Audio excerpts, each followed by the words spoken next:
Husband যদি কিপটা হয় তাহলে তো নিজের বার্থডের কেক নিজেরই তৈরি করা লাগে, তাই না?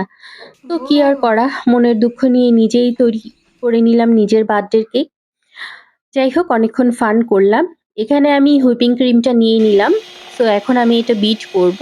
৪ থেকে ৫ মিনিট বিট করার পরেই ক্রিমটা ফ্লাপি হয়ে যাবে, যেটা আমি কেকের উপরে ইউজ করব বা মিডলে ইউজ করব। এখানে আমি ৪ টা ডিমের সাদা অংশ আলাদা করে নিয়েছি এবং কুসুমটাকে আলাদা করে রেখেছি। ৪ টা ডিমের সাদা অংশ এখানে আমি ফোম করে নিব। কেউ চাইলে আপনারা একসাথেও করতে পারেন। আমি এখানে আলাদা, আলাদা করে নিয়েছি।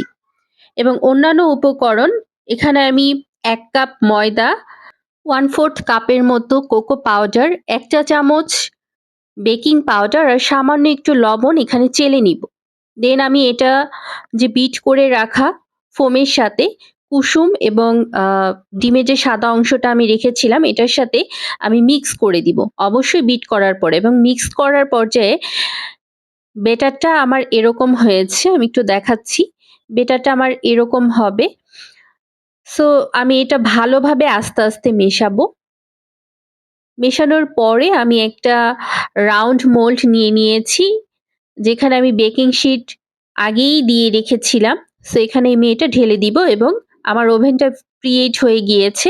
প্রিহিট ওভেনে এটা আমি বেক করে নিব। তো এখন ৩০ মিনিটের মতো আমি এটা বেক করব। ৩০ মিনিট পরে একটা কাঁটা চামচ দিয়ে আমি একটু মিডলে জাস্ট খোঁচা দিয়ে দেখব যে কেকটা আমার হয়েছে কিনা। আমার কেকটা হয়ে গেছে।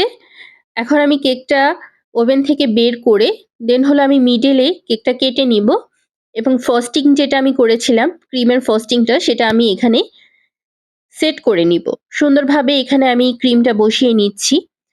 আমি কিন্তু প্রফেশনালি বেকার না। জাস্ট শখের বশে আমি কেক, পিজ্জা, পেস্ট্রি বা আদার্স অন্যান্য কিছু আমি আমার বাচ্চাদের জন্য তৈরি করি, যেটা আমার করতে ভালো লাগে। যাই হোক, এখানে আমি চকলেট গানাশটা ইউজ করছি। আমার কাছে নরমালি কেক খেতেই অনেক ভালো লাগে। তো আমার বাচ্চারা বলল যে একটু ডেকোরেশন করবে। তো তারা এখানে সুইট বলগুলো দিয়ে দিচ্ছে এবং রাতের বেলা রাত ১২ টার মধ্যে কেক কাটার পালা। সো সবাই মিলে এখানে আমার সাথে আমার জন্মদিনটাকে উইশ করছে। আমার ছেলে, আমার হাসব্যান্ড, ইভেন আমার মাও ছিল। যাই হোক কেকটা আমি কেটে এখন সার্ভ করছি। আমি জানি না কার কাছে কেমন লাগলো। তবে আলহামদুলিল্লাহ আমার কাছে অনেক ভালো লেগেছে।